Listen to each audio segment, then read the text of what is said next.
There's a bloodline in the mountains of central Anatolia that should not exist, not according to modern genetics, not according to anything we understand about how human populations are supposed to work. But it does exist, and when scientists finally traced it back to its source, they found something that made them question whether we've been telling the story of civilization wrong this entire time, because this wasn't just an ancient kingdom. It was a laboratory, and the experiments ran for 3,000 years. In 1961, a farmer in Cappadocia broke through the floor of his basement and fell into darkness. When they pulled him out and shined lights down into that hole, they found a city. Not ruins, a city, carved 8 levels deep into volcanic rock. Room after room after room, spiraling down into the earth like a stone hive. Ventilation shafts, water systems, spaces for 20,000 people to live underground for months at a time. And this wasn't the only one. They found dozens, entire networks of subterranean cities connected by tunnels that stretched for miles beneath the surface. Cities that were old when Rome was young. But here's what they don't tell you in the documentaries. Here's what makes archaeologists go quiet when you press them. These cities weren't built for war.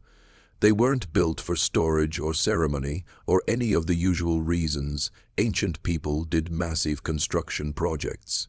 They were built for something else, something that required isolation, complete isolation, because when you dig through the records, when you trace the genetic data back, you find that the people who lived in these cities didn't just hide from the world.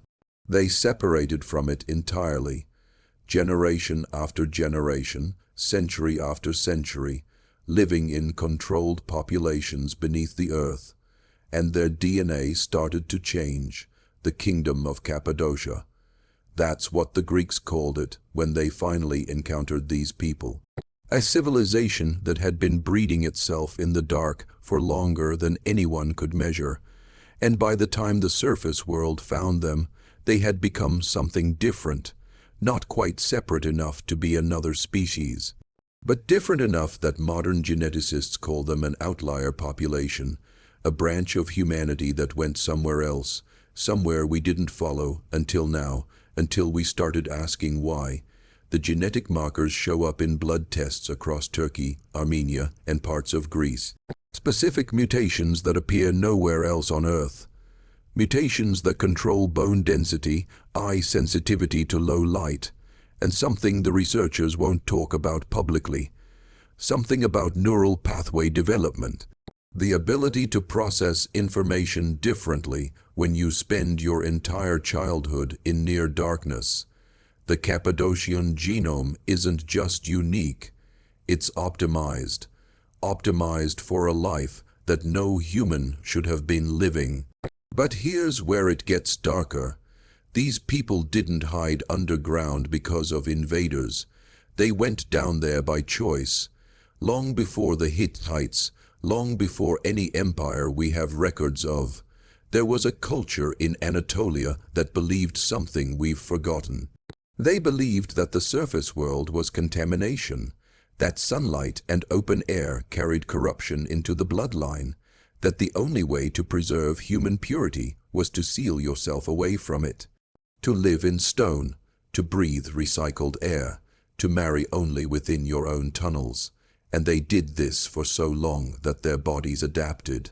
The underground cities aren't villages, they're breeding chambers. Every layout, every design choice, every carved room serves one purpose: population control, genetic isolation. The ventilation systems don't just bring air, they separate sectors. Different families in different levels, breathing different air, kept apart by stone and custom, and something close to religious law. The water channels don't just carry drinking water, they mark boundaries. You don't cross into another family's water supply, you don't mix, you don't contaminate the line, and the most disturbing part, it worked. When geneticists mapped the family trees using DNA samples from modern descendants, they found something that shouldn't be possible. They found genetic diversity that's too low, populations that stayed separated for so long in such small numbers that they should have collapsed from inbreeding centuries ago, but they didn't collapse. They thrived because someone was managing it, someone was deciding who bred with who, someone was tracking bloodlines with a precision that wouldn't be matched until computer databases in the Bronze Age. In the dark, and they left no written records of how they did it. There are chambers in the deepest levels that archaeologists won't photograph, not because they're forbidden, because they don't know what to call them. Rooms carved with surgical precision, lined with channels that once held something, not water, not oil, something else. The stone is stained in patterns that suggest repeated use over centuries, patterns that circle around central platforms. Platforms with grooves, grooves that fit a human body, a small human body, and there are dozens of these rooms in every city, always on the lowest level, always near the ventilation shafts. The locals in Cappadocia don't like talking about the old families, the ones whose ancestry goes back before records, before names. There's a superstition that still exists in the mountain villages. They call it the choosing. It's not written down anywhere. It's passed mother to daughter, father to son, in whispers. The choosing was how they decided which children stayed, and which children went to the deep rooms, because not every child born in those tunnels grew up in those tunnels. Some of them were marked for something the tradition calls purification. And when the Greeks finally conquered the region and tried to document what they found, they wrote about religious practices they couldn't understand, practices involving bloodletting, practices involving children who were brought to the lowest chambers and kept there until they changed. Changed how? The Greek texts are vague, deliberately vague, but they mention physical differences. Children who emerged from the deep chambers with altered features, larger eyes, thinner bones, skin that couldn't tolerate sunlight. The Greeks thought it was sorcery. We know now it was something worse. It was selective breeding taken to its absolute extreme. It was genetic modification before anyone knew what genes were, and it worked because they had time. Generations upon generations of time, and a willingness to do what had to be done to keep the bloodline pure. Modern geneticists found something in the Cappadocian genome that they call a bottleneck signature. It's evidence of a population that was reduced to an extremely small number of breeding individuals at some point in history, so small that it should have caused genetic collapse. But the Cappadocian bottleneck is different. It happened multiple times, deliberately, over and over across centuries. Someone was creating these bottlenecks on purpose, culling the population down to specific bloodlines, then allowing it to expand again, then culling it again. A genetic rhythm, a breeding program that spanned 1,000 years, and we only found the evidence because their descendants are still alive, still carrying those markers, still living in the villages above the tunnels their ancestors carved. In 2003, a research team from Ankara University brought ground-penetrating radar to Derinkuyu, the largest of the underground cities. They were mapping the known levels, standard archaeological work. But the radar showed something that wasn't on any map: deeper chambers, sealed chambers, spaces that had been deliberately filled with rubble and volcanic rock sometime in antiquity, spaces that someone wanted to make sure stayed buried. The Turkish government denied permits to excavate. They still do, but in 2011, a local crew working on water pipes broke through into one of those sealed sections by accident, and what they found got the site shut down for 6 months. The official report says they found evidence of mass burial. That's the public story. Mass burial in a sealed chamber suggests plague or disaster. Standard procedure.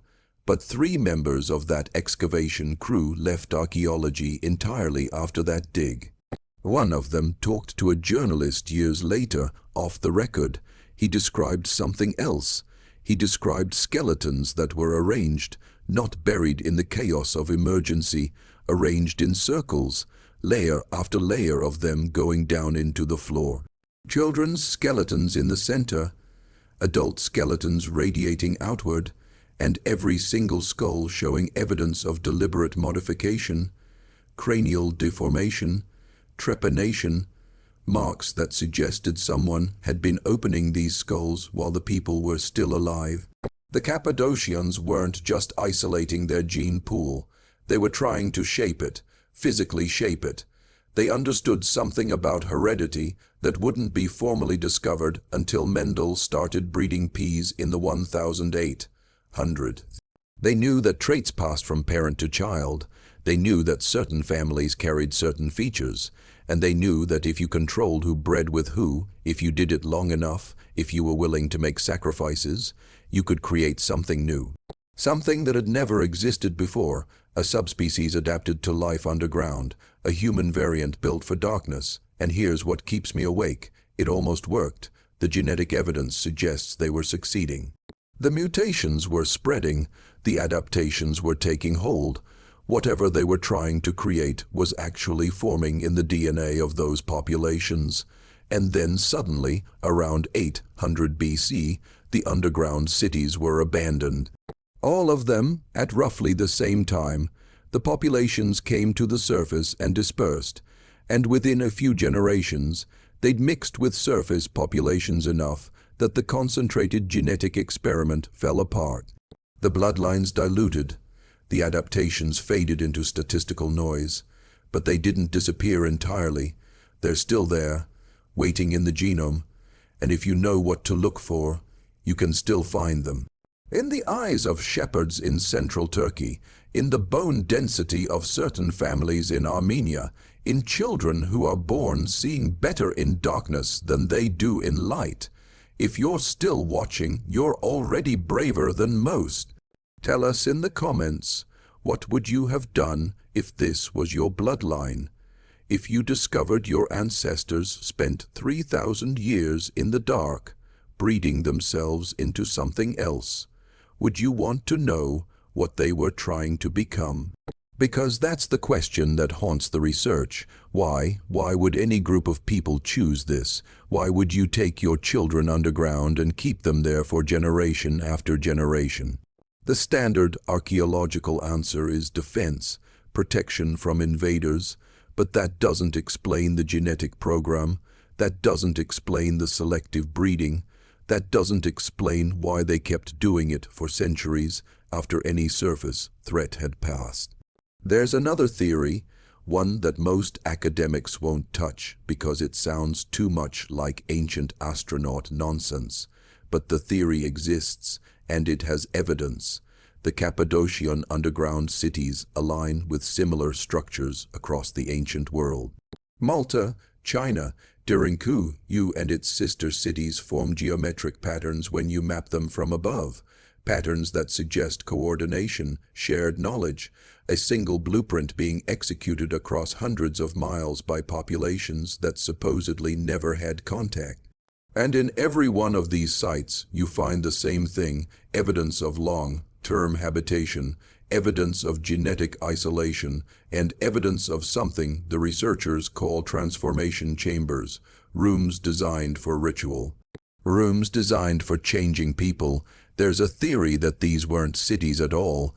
They were incubators, part of a global project to create adapted human variants, not for war, not for survival, for something else. For living on a planet that was becoming uninhabitable because there's geological evidence that around the time these cities were being carved, the climate was changing rapidly, solar radiation was increasing, surface temperatures were becoming extreme, and someone, somewhere, decided that the solution wasn't to change the environment. It was to change humanity, to create versions of us that could survive in conditions we weren't built for. Underground, in darkness, breathing thin air, living in stone, and the Cappadocians were just one experiment, one branch of the program. There were others. In Malta, They found elongated skulls in underground temples. In China, they found sealed tunnel systems with evidence of populations that lived without sunlight for centuries. In South America, they found high-altitude cities where people developed lung capacity and blood oxygen levels that shouldn't be possible. Different adaptations, different mutations, all happening at the same time, all suggesting coordination, all suggesting that someone somewhere was trying to future-proof the human species, and they were willing to do anything to make it work. In 2019, a genetics lab in Istanbul published a study that got almost no mainstream attention. They'd been sampling DNA from villages around Cappadocia for years, looking for those signature mutations. And they found something unexpected. The mutations aren't recessive. They're not fading out through interbreeding like everyone assumed. They're dormant, sitting in the genome, inactive, waiting. And in certain environmental conditions, they activate. Children born to families with Cappadocian ancestry, when raised in low-light conditions, when kept in enclosed spaces during critical development periods, start expressing traits their ancestors had. Enhanced night vision, altered bone growth, increased tolerance for poor air quality. The modifications are still in the code. They never left. They're just sleeping. The study was quietly pulled from publication. The lead researcher left the university. No explanation, no follow-up, but the data leaked. And now there are communities, small communities in the remote parts of Turkey and Armenia, where people know about this, where they've started testing it, families who deliberately keep their children in low-light environments during early development, traditional practices that they claim go back generations, but that look disturbingly like the old ways. The ways from the tunnels. They're not doing it for science. They're doing it because they believe something's coming. Something that will make the surface world unlivable again. And when it does, they want their children to be ready. This isn't conspiracy theory. This is documented behavior. There are villages where children are kept indoors for the first 5 years of life, where families still practice marriage within strict bloodline boundaries, where they track ancestry with a precision that seems obsessive until you realize what they're tracking. They're maintaining the genetic reservoir, keeping the modifications alive in the population, waiting for the day when they'll need them again. And when you talk to these people, when you ask them why, they don't talk about climate change or environmental collapse. They talk about the cycle. They talk about the old times. The times when their ancestors went underground and stayed there because the sky was burning. And they say it's going to happen again. They say it's already starting. The archaeological establishment ignores this. The genetic research community won't touch it. But there are researchers, independent researchers, who have been tracking these communities for years. And they found something disturbing. The number of children being born with spontaneous expression of Cappadocian traits is increasing, not in the traditional communities, everywhere. Random families across Turkey, Armenia, even in diaspora populations in Europe and America, are reporting children born with unusual light sensitivity, children who develop better in low-light conditions than in bright ones, children whose bone structure develops in ways that doctors can't explain. The traits are reappearing without environmental trigger, without selective breeding, as if something in the genome is waking up on its own, as if the modifications are trying to resurface. The deepest level of Derinku has never been fully excavated. They've mapped it with radar. They know it's there, but they won't dig it out. The official reason is structural instability. The real reason is what the radar shows. There's a chamber down there larger than anything on the upper levels, a chamber with geometric precision that shouldn't exist in Bronze Age construction, and inside that chamber there are objects. Metal objects, technology that doesn't match the timeline, The radar can't tell them what the objects are, only that they are there, arranged in patterns, waiting in the dark. The Cappadocians didn't just breed themselves into something new. They left something behind, instructions, a genetic inheritance that's still active in the bloodlines, still waiting for the right conditions to fully express. And those conditions are coming: climate collapse, resource depletion. The same pressures that drove them underground 3,000 years ago are building again, and somewhere in the genome of their descendants, the old adaptations are stirring, preparing for a world where the surface becomes uninhabitable, where the only way to survive is to go back down, back into the stone, back into the dark. There are people who believe the Cappadocians knew this would happen, that they weren't responding to their own climate crisis. They were preparing for ours, that the entire genetic program was designed with a timeline that spans millennia, a slow burn modification to the human species that would lie dormant until it was needed. And now it's needed. Now the traits are reappearing. Now children are being born with eyes that work better in darkness than in light, with bones that handle confined spaces better than open air, with lungs that process thin oxygen more efficiently than their parents' generation. The modifications are coming back online, and nobody's controlling them anymore. The kingdom that rewrote genetics through its traditions didn't die when it came to the surface. It went to sleep. It spread itself across the population and waited. And now, 3,000 years later, it's waking up, in the blood of people who don't know their ancestry, in children who can't explain why they're different, in genetic markers that are activating without cause. The Cappadocians aren't ancient history. They're a blueprint, a survival protocol encoded in human DNA, and it's executing right now, in real time, in bloodlines across the world. The experiment never ended. It just went quiet, and now it's speaking again, in the only language it knows, in flesh, in bone, in the darkness behind your eyes when you close them and wonder what you might become.